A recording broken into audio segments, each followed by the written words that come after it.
Thanks a lot, Miss Orin. Now our discussion topic is dengue fever. Okay? And you have to say about dengue fever. What is dengue fever and what is the effect of this? Say something about this, please. Dengue fever is a serious viral fever caused by a kind of mosquito. An African female mosquito named Aedes aegypti carries the germ of dengue fever and spread it rapidly among people. It lays eggs in stagnant water at any place. There are two types of dengue fever, classical and hemorrhagic. Classical dengue fever is not so serious as the hemorrhagic one.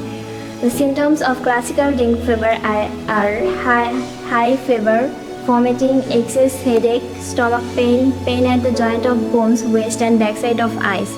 Bone pain becomes so extreme that it seems to be breaking of bones, so it is called breakbone fever. Thanks a lot, Miss Orin.